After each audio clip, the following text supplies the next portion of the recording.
Bonjour à toutes et à tous, merci d'être très nombreux à me suivre sur ma chaîne YouTube, Cheikh Yang Official, où j'essaie souvent de commenter l'actualité en donnant mon modeste point de vue par rapport à des événements qui se passent dans le monde. Alors, je viens commenter l'actu aujourd'hui et parler de ce virus qui est en train de se propager un peu partout dans le monde, le coronavirus, qui vient de la Chine, mais qui est en train aujourd'hui de diviser un tout petit peu la population française, avec des Asiatiques, la communauté asiatique en France, qui est très en colère, et qui est en train de dénoncer le racisme dont elle est victime depuis le déclenchement, depuis donc l'annonce de ce virus par les médias. Ce matin, il y a un hashtag qui a été très répandu sur les réseaux sociaux, qui s'intitule Je ne suis pas un virus. C'est le nom du hashtag, Je ne suis pas un virus. Donc c'est un hashtag qui a été utilisé par beaucoup d'Asiatiques vivant en France, beaucoup de Français, pour dire non à cet amalgame qui consiste à penser que tous les Asiatiques sont porteurs de virus, du coronavirus, parce que c'est les Asiatiques, parce que le virus vient de Chine. Je pense que c'est très dangereux de mettre tout le monde dans le même panier. C'est comme penser que tous les Arabes sont des terroristes, ou penser que tous les Africains sont des sauvages, ou dire que tous les Blancs sont riches. C'est un peu l'image qu'on avait quand on était en Afrique, quand j'étais plus jeune, je me rappelle, on pensait que tous les Blancs en Occident, il n'y a pas de Blancs pauvres, quand on est blanc, on est riche. Donc tout ça, c'est des mauvaises images qu'on a, c'est des stéréotypes qu'on a et qui ne correspondent pas à la réalité. Donc dire aujourd'hui que tous les Asiatiques doivent être mis en quarantaine en France parce qu'ils sont Asiatiques et qu'il y a un virus qui est en train de se propager dans le monde et qui tue, et qui vient du continent dont sont originaires ces Asiatiques-là, je pense que c'est quand même un amalgame qu'on ne peut pas accepter. Donc j'apporte mon soutien total à tous les Asiatiques qui sont en train de vivre cette situation-là, dans le métro, dans le train, dans la rue, dans leur lieu de travail. Et puis, cela nous montre un peu l'hypocrisie de certains.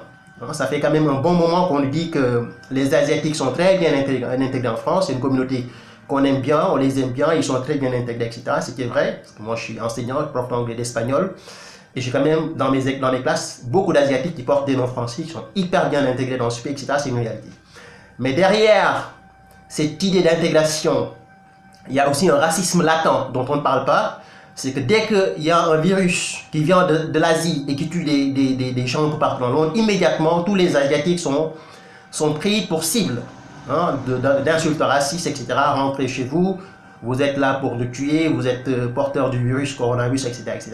Ce qui prouve un peu le côté hypocrite de certains qui, il y a quelques années, nous disaient que les Asiatiques étaient vraiment des gens très bien intégrés dans ce pays, ils sont chez eux. Mais dès qu'il y a un virus qui vient de l'Asie qui tue des gens, immédiatement, comme par hasard, les Asiatiques deviennent la cible. Donc ça, c'est le premier problème qu'il fallait souligner. Donc j'apporte mon soutien total à tous les Asiatiques qui sont en train de vivre ces situations-là.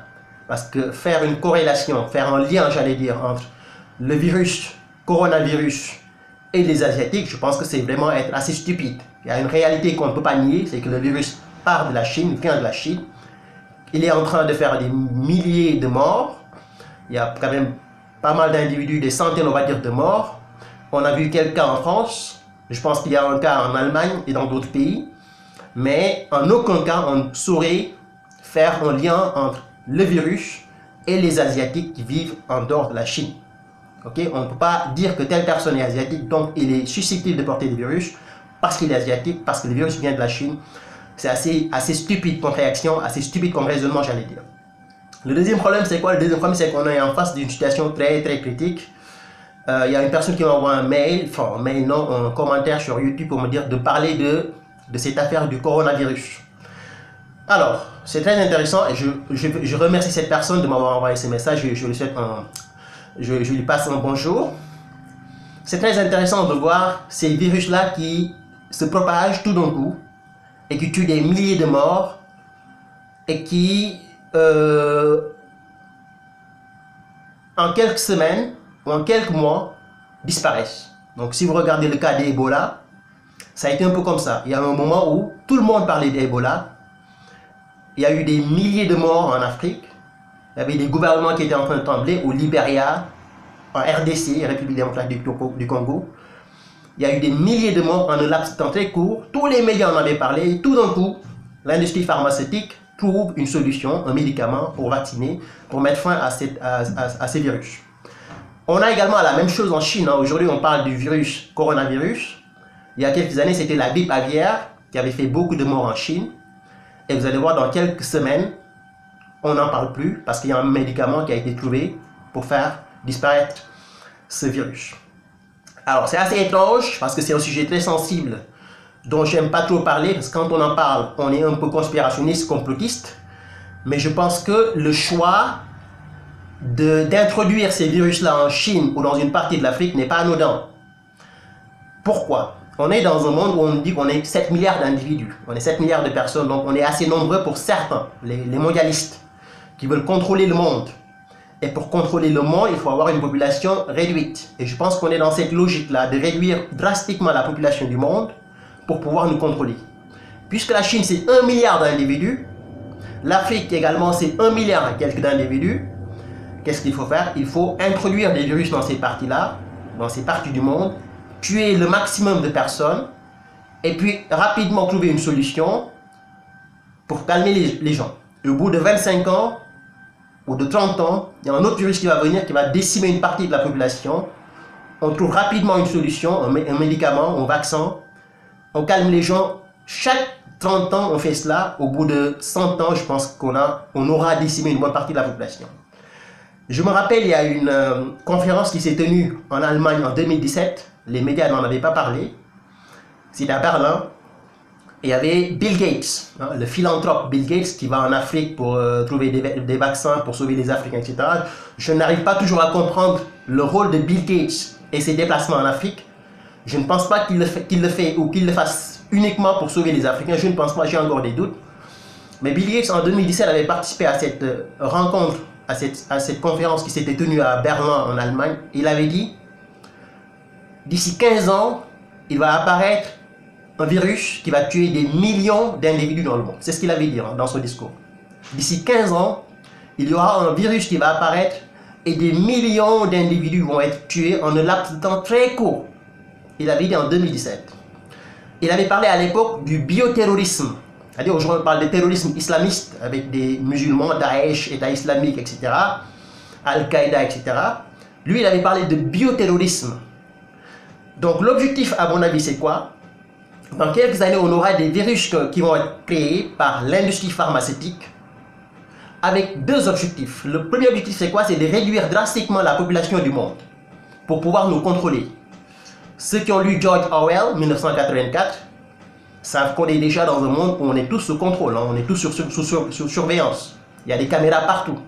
Quand vous utilisez les réseaux sociaux, pensant que vous êtes en train de vous divertir ou de parler avec des amis, vous êtes espionné. Tout ce que vous dites sur les réseaux sociaux, tous les commentaires que vous faites, que ce soit sur Twitter, que ce soit sur Facebook ou sur YouTube, peuvent demain vous coûter très cher. Donc, pour contrôler les gens, il faut les réduire d'abord. On ne peut pas contrôler 7 milliards d'individus. C'est beaucoup pour eux. Il faut avoir un monde avec peut-être 3 milliards d'individus. Ou 4 milliards au maximum. Mais 7, c'est beaucoup. Donc, comment contrôler les gens? À travers des virus qu'on va introduire dans les parties où il y a beaucoup de personnes. La Chine, c'est 1 milliard d'individus. L'Afrique, c'est aussi beaucoup d'individus. On va tuer progressivement une bonne partie de ces populations-là. Deuxième objectif, c'est quoi? C'est pour enrichir l'industrie pharmaceutique. N'oubliez pas que le seul ou la seule industrie qui gagne de l'argent dans cette affaire, c'est les pharmacies. C'est eux qui payent les médecins, les médicaments, c'est eux qui payent les vaccins. Avec Ebola, on a vu qu'il y avait des Africains, des milliers d'Africains qui étaient morts, mais comme par hasard, les Blancs, les Européens qui étaient touchés par Ebola, qui ont été rapatriés dans leur pays d'origine, eux, ils ont été soignés rapidement. Il y a un médecin américain qui travaille au Libéria, je me rappelle. Quand il a été touché par Ebola, il est parti aux États-Unis et immédiatement, il a été soigné, lui. Donc, on a des médicaments pour soigner des Européens ou des Américains ou des Blancs, on va dire, mais on n'a pas de médicaments pour soigner des nègres ou des Chinois quand ils sont dans des situations difficiles. Donc on voit qu'il y a un objectif qui est derrière. L'objectif c'est quoi? C'est de créer des virus. Moi je pense que ces virus-là sont créés. Okay, je sais que certains vont me traiter de conspirationniste, de complotiste, etc. Mais malheureusement on est dans un monde qui marche comme ça. Je pense que c'est des virus qui sont créés et qui sont introduits en Chine ou en Afrique avec l'unique objectif de réduire la population de ces pays-là, mais également d'enrichir l'industrie pharmaceutique. Parce que les gouvernements vont commencer à trembler aujourd'hui. Si vous regardez les médias chinois, le gouvernement chinois est en train de trembler aujourd'hui. Il y a une ville qui a été mise en quarantaine. Il y a une ville qui a été totalement mise en quarantaine. Personne ne peut entrer, personne ne peut sortir. Donc, qu'est-ce qu'on fait? Quand on a peur, on est prêt à débourser des milliards pour acheter un vaccin. Vous allez voir bientôt, dans 2 semaines ou dans 3 semaines, on va dire qu'on a trouvé un vaccin pour soigner le coronavirus. Et c'est des milliards qu'il faut dépenser pour avoir ces vaccins-là.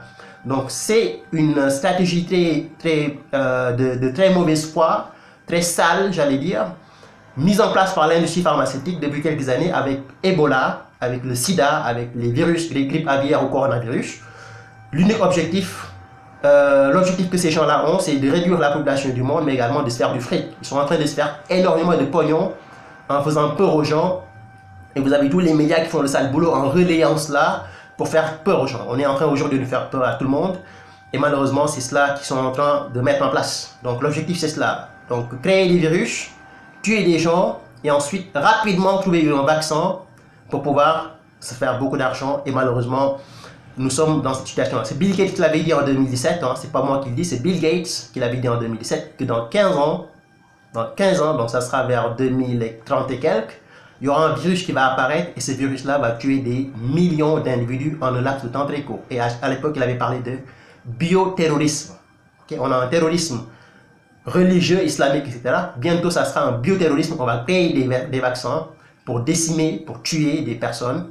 Et les gens vont commencer à trembler, les gouvernements vont commencer à trembler et seront obligés d'acheter des médicaments pour pouvoir régler ces problèmes-là. Et l'industrie pharmaceutique va se faire énormément de pognon. C'est un crime, hein, c'est un crime, mais malheureusement, c'est le monde qui marche comme ça. Donc, soutien total à toute la population asiatique qui vit en France et espérons que ce virus, coronavirus, va être rapidement contrôlé. Ils le feront, il n'y a pas de problème là-dessus, je n'ai pas de doute. Je sais que l'industrie pharmaceutique va bientôt trouver un médicament pour le faire, parce que c'est leur boulot, créer des virus, tuer des gens et ensuite créer un médicament en disant aux gens, voilà le vaccin, le seul vaccin qui existe, et vous allez payer maintenant beaucoup de pognon pour l'avoir, et malheureusement on sera obligé de le faire. Malheureusement on est dans un monde qui marche comme ça, tout est crime, on est tous aujourd'hui contrôlés par ces criminels qui à tout moment peuvent mettre notre vie en danger. Et malheureusement, c'est ça le problème. Bon courage à toute la population asiatique qui vit en France et à très bientôt. Au revoir.